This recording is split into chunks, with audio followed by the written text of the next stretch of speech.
Police বাহিনীতে 2 লক্ষের উপর সদস্য, তার 1 লক্ষেরও বেশি পদায়িত হয়েছে এই 2009 থেকে 24-এর মধ্যে, অর্থাৎ আওয়ামী লীগ সরকারের আমলে। এখন এই 1 লক্ষ লোককে বাদ দিয়ে আপনি তাহলে 2.5 লক্ষ লোককে পদায়ন করতে হবে, নির্বাচন করতে হবে। সে সম্ভব 3.5 মাসে? শুরু থেকে সরকারের মধ্যে একটা দোদুল্যমানতা কাজ করেছে, অস্থিরতাও কাজ করেছে। সরকার কি করবে না করবে। প্রথম তো নির্বাচনের বিষয়েই এক ধরনের নিস্পৃহতা ছিল, উদাসীনতা ছিল যে নির্বাচন কবে দেবে। আমরা তো জুন না ডিসেম্বর না জুন, এই বিতর্কে অনেক দিন পার করলাম।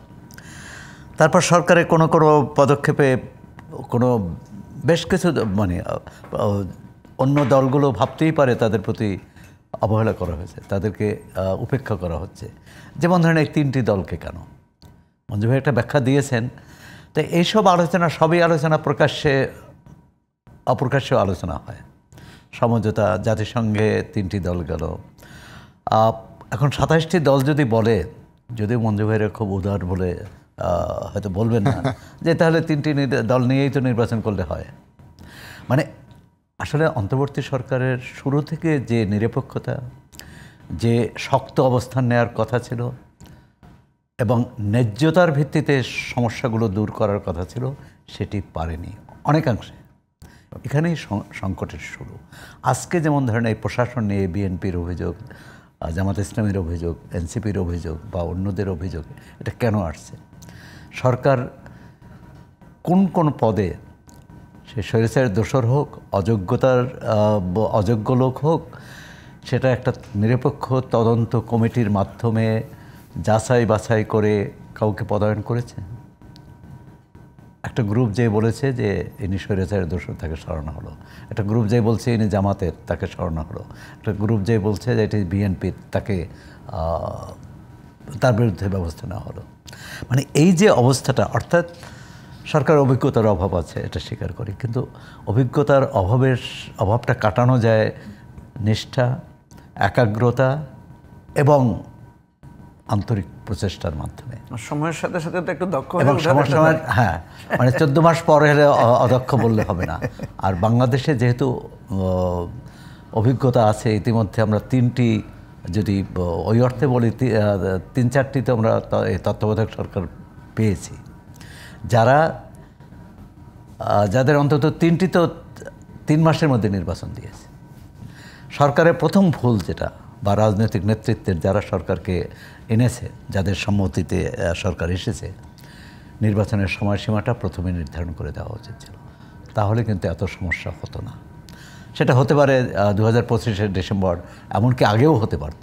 কারণ যত আগে হবে সমস্যা তত কমবে, যত বিলম্বে হবে সমস্যা বাড়বে। এখন যেটা বলছে, একটা অভিন্ন অভিযোগ আছে, সেটা হচ্ছে স্বৈরাচারের দোসর। এখন আমরা দেখছি রাজনৈতিক দলগুলোর যে তার পক্ষে না হলে কিন্তু স্বৈরাচারের দোসর বলা হয়। এটা কিন্তু খুবই একটা একটা জটিল পরিস্থিতি তৈরি করবে। পুলিশ বাহিনীতে 2 লক্ষের উপর সদস্য, তার 1 লক্ষেরও বেশি পদায়িত হয়েছে এই 2009 থেকে 24-এর মধ্যে, অর্থাৎ আওয়ামী লীগ সরকারের আমলে। এখন এই 1 লক্ষ লোককে বাদ দিয়ে আপনি তাহলে 2.5 লক্ষ লোককে পদায়ন করতে হবে, নির্বাচন করতে হবে। সে সম্ভব 3.5 মাসে? সম্ভব। এক্ষেত্রে যাচাই বাছাই, কারা স্বতঃস্ফূর্তভাবে সাবেক সরকারের অনিয়মে সহযোগী হয়েছে, কারা হতে বাধ্য হয়েছে, এবং কাদের পেশাগত দক্ষতা কতটা, সব কিছু বিচার বিশ্লেষণ করে কিন্তু পদায়ন করতে হবে।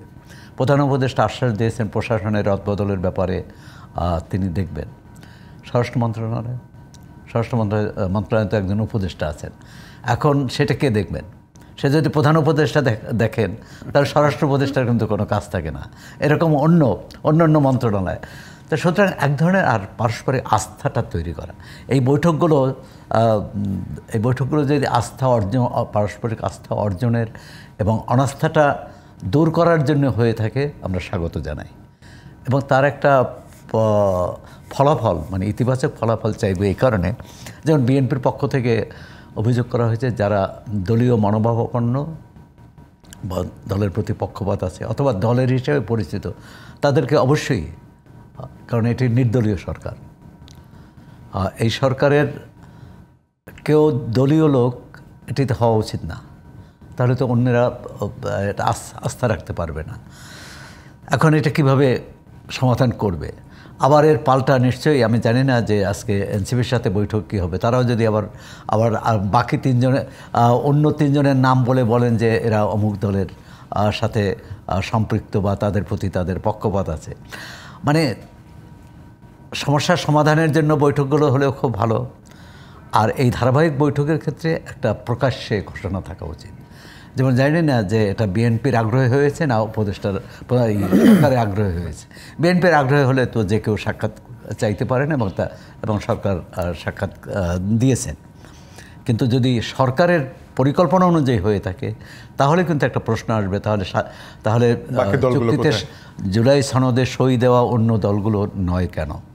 একসঙ্গেও হতে পারত, সব দলকে মিলে এর আগে তো একসঙ্গেও বৈঠক হয়েছে। তবে সরকারের জন্য কিন্তু খুব কঠিন অবস্থা। জুলাই সনদ সই করানোর পর্যন্ত সরকার এক ধরনের স্বস্তিতে আসছে যে হ্যাঁ, অন্তত নির্বাচনের ব্যাপারে এখন মোটামুটি। আর আইনি আইনি ভিত্তি বা এসের কথা বলছে, এটারও সমাধান বের করা তো কঠিন না। এখন আগামী জাতীয় সংসদ এটা ভাবতে হবে যে কারণ জনগণই হচ্ছে রাষ্ট্রের মালিক।